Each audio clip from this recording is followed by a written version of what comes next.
नमो तस्स भगवतो अरहतो सम्मा सम्बुद्तस्स। नमो तस्स भगवतो अरहतो सम्मा सम्बुद्तस्स। नमो तस्स भगवतो अरहतो सम्मा सम्बुद्तस्स। तथागत भगवान गौतम बुद्ध की करुणा हो, करुणा हो, करुणा हो। परम पूज्य बोधिसत्व बाबा साहेब अम्बेडकर अमर रहे, अमर रहे, अमर रहे। पूजनीय भंते जी को नमन और सभी अनुयायियों को जय भीम। बिंबिसार को गौतम का उत्तर। इंद्र की तरह स्पष्टता और दृढ़ता से जब मगध नरेश ने यह कहा तो उसकी भी बात सुनकर कुमार अपने निश्चय से विचलित नहीं हुआ। वह पर्वत के समान अचल था। मगध नरेश ने इस तरह संबोधित किए जाने पर संयत स्थिर राजकुमार ने मैत्रीपूर्ण हृदय से यह उत्तर दिया, राजन, जो कुछ आपने कहा है वह आपके योग्य है। आपका जन्म उस महान कुल में हुआ है जिसका राज चिन्ह सिंह है। आप मित्रों के हित चिंतक हैं। आपके लिए यह स्वाभाविक है कि आप अपने मित्र को इस तरह कहें। दुष्शीलों की कुलागत मैत्री शीघ्र ही नष्ट हो जाती है। सुशील ही है जो नए नए मैत्रीपूर्ण व्यवहार से पुरानी परंपरागत मैत्री को दीर्घ काल तक बनाए रखते हैं। प्रतिकूल परिस्थिति में ही जो मैत्री का त्याग नहीं करते वे ही सच्चे मित्र हैं। सुख पूर्ण अवस्था में, वैभव की स्थिति में तो कौन मित्र नहीं होता। संपत्ति प्राप्त होने पर अपने मित्रों के लिए तथा धर्म के निमित्त जो उसका उपयोग करते हैं उन्हीं की संपत्ति सार्थक है। जब इसका विनाश भी होता है तब भी यह दुखजनक नहीं सिद्ध होती। हे राजन, आपने जो कुछ भी मेरे बारे में कहा वह आपके औदार्य और मैत्री का ही परिणाम है। मैं भी मैत्रीपूर्ण ढंग से ही आपका समाधान करने का प्रयास करूंगा। मुझे न सांपों से ही उतना भय लगता है और न आकाश से गिरने वाले वज्र से ही उतना भय लगता है, न वायु के झोंकों से प्रेरित आग के शोलों से ही इतना भय लगता है जितना भय इन इंद्रियों के विषयों से लगता है। यह अस्थिर विषय, हमारे सुख और संपत्ति के विनाशक, जो संसार में अंततः शून्य और माया के सदृश है, आकाश काल में ही आदमी के चित्त को चंचल कर देते हैं। जब वे उसे ग्रस लेते हैं तब तो इनका कहना ही क्या। मध्य लोक तो क्या, दिव्य लोक में भी विषय नुरक्त को संतोष और सुख प्राप्त नहीं होता। जिस प्रकार ईंधन से वायु प्रेरित आग की कभी तृष्टि नहीं होती, उसी प्रकार विषयों की कामना करने वालों की कभी प्यास नहीं बुझती। विषयों से बढ़कर संसार में विपत्ति नहीं है। अविद्या से में ग्रसे रहने के ही कारण उन लोगों में अनुरक्त होते हैं। एक बार विषयों से भयभीत हो जाने पर कौन बुद्धिमान फिर उनकी कामना करेगा। समुद्र से घिरी सारी पृथ्वी जीत लेने पर भी राजा लोग समुद्र के दूसरी ओर विजय होने की कामना करते हैं। जिस प्रकार अपने में गिरने वाली नदियों से समुद्र अतृप्त ही रहता है, उसी प्रकार आदमी की कभी भी विषयों से तृप्ति नहीं होती। आकाश से स्वर्ग वर्षा हो चुकने पर भी, चारों समुद्रों को जीत लेने पर भी, शक्र का आधा राज्य हस्तगत हो जाने पर भी राजा माधनता विषयों में अतृप्त ही रहा।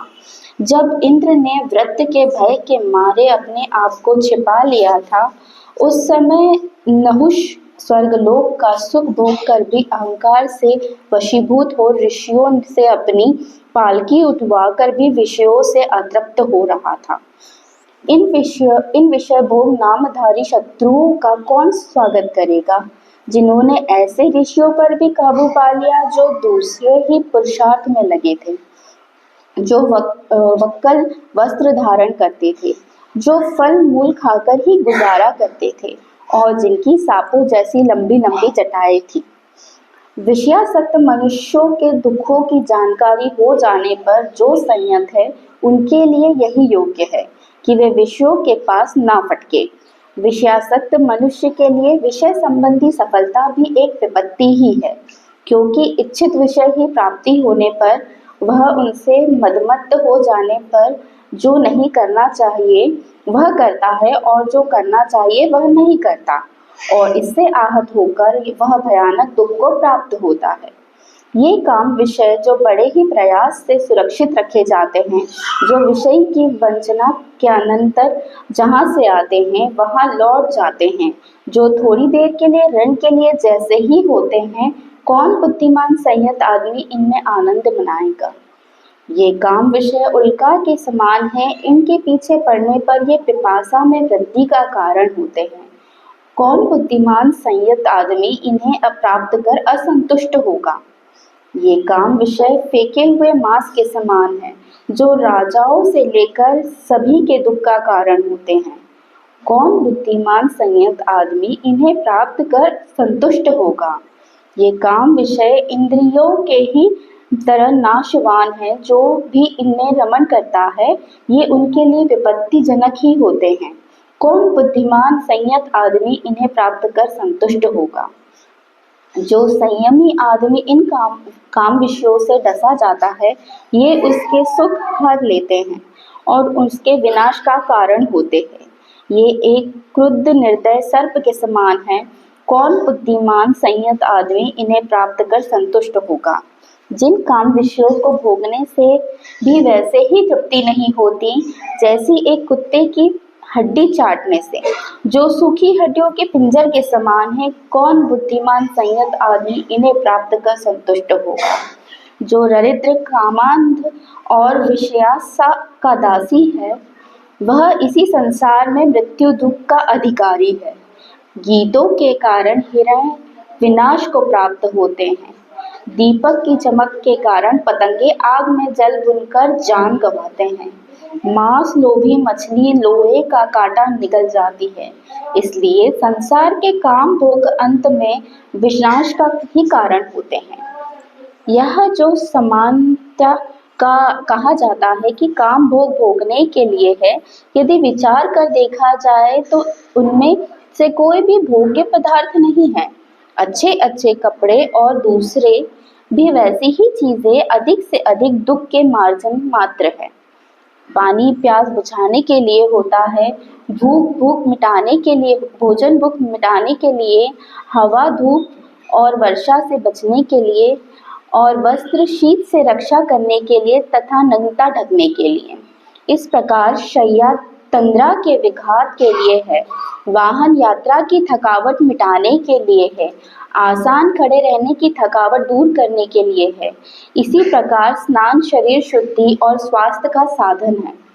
जितने भी बाह्य पदार्थ ये वे आदमियों के दुख हरण के ही साधन हैं, वे अपने में भोग्य पदार्थ नहीं हैं। कौन बुद्धिमान आदमी इन दुख के दूर करने के साधनों को भोग वस्तुएं मानकर भोगेगा। जो आदमी सन्निपात ज्वर से ग्रस्त होने पर ठंडी पट्टी आदि को भोग्य वस्तु माने, जो कि केवल वेदना को दूर करने के ही उपाय हैं, वही आदमी इन काम विषयों को भोग वस्तुओं का नाम दे सकता है। क्योंकि सभी काम विषय अनित्य है, इसलिए मैं उन्हें भोग्य विषय मान ही नहीं सकता। जो स्थितियां सुखदायक प्रतीत होती है, वही दुख कारक भी बन जाती है। गर्म वस्त्र और सुगंधित धूप शीत ऋतु में सुख पहुंचाते हैं, किंतु ग्रीष्म ऋतु में वही अप्रिय बन जाते हैं। चंद्रमा की किरणें और चंदन का लेप गर्मी में सुखकारक होते हैं, किंतु वही सर्दी में अप्रिय बन जाते हैं। क्योंकि संसार की सभी वस्तुएं हानि लाभ यश अपयश सुख दुख आदि द्वंद्वों के अधीन है, इसलिए कोई भी आदमी न नित्य सुखी रहता है और कोई भी आदमी न नित्य दुखी। जब मैं इस सुख दुख के मिश्रण को देखता हूँ तो मैं राज्य और दासता को समान ही समझता हूँ, क्योंकि न तो राजा ही हमेशा हंसता रहता है और न ही दास ही हमेशा रोता रहता है। क्योंकि राजा के सिर पर बड़ी जिम्मेदारी होती है, इसलिए राजा की चिंताएं भी अधिक होती है। क्योंकि राजा तो कपड़े टांगने की खूंटी के समान होता है, उसे दूसरों के लिए ही कष्ट सहना पड़ता है। जो राजा अपने राज्य पर अत्यधिक निर्भर करता है वह अभागा ही है, जो कि उसे एक न एक दिन त्याग देने वाला है और जिसे विक्र गति ही प्रिय है। दूसरी ओर यदि राजा राजाश्रित नहीं है तो ऐसे कायर नरेश को सुख ही क्यों हो सकता है। और क्योंकि सारी पृथ्वी का राज्य जीत लेने पर भी राजा एक ही नगरी में रह सकता है और उसे भी केवल एक ही महल में सो सकता है, बाकी सब कुछ क्या दूसरों के लिए ही नहीं है। और राजा जो भी एक जोड़ा कपड़ा ही लगता है और भूख मिटाने के लिए थोड़ा भोजन अपेक्षित होता है, इसी प्रकार एक शैया और एक आसन की ही आवश्यकता होती है, शेष सब तो मद के लिए ही है। यदि इन वस्तुओं का उपयोग आदमी का संतोष ही है तो मैं बिना राज्य के भी संतुष्ट हूँ, और यदि इनके बिना ही संतुष्ट है तो क्या ये सब बेकार नहीं है। जो मंगलकारी पथ पर पथिक है उसे काम भोगों में एक प्रलोभन देना योग्य नहीं। उस मैत्री का जिसकी अपनी घोषणा की है, ध्यान करके मैं आपसे बार बार पूछता हूँ कि आप मुझे बताएं कि क्या विषयों में कुछ भी सार है।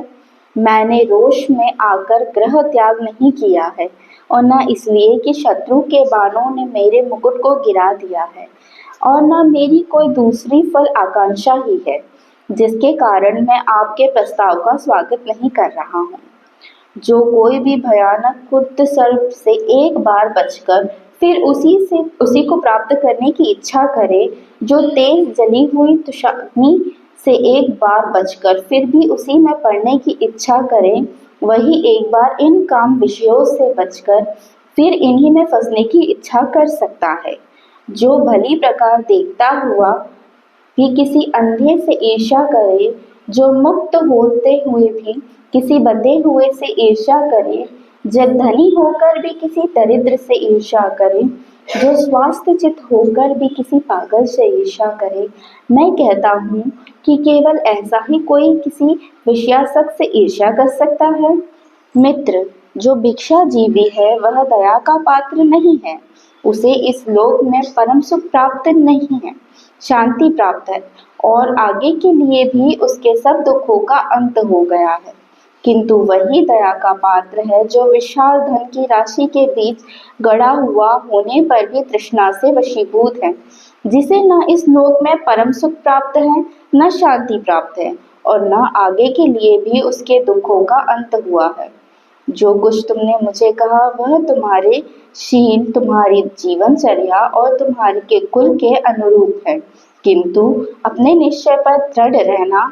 मेरे भी शील, मेरी भी जीवनचर्या और मेरी भी कुल के अनुरूप है।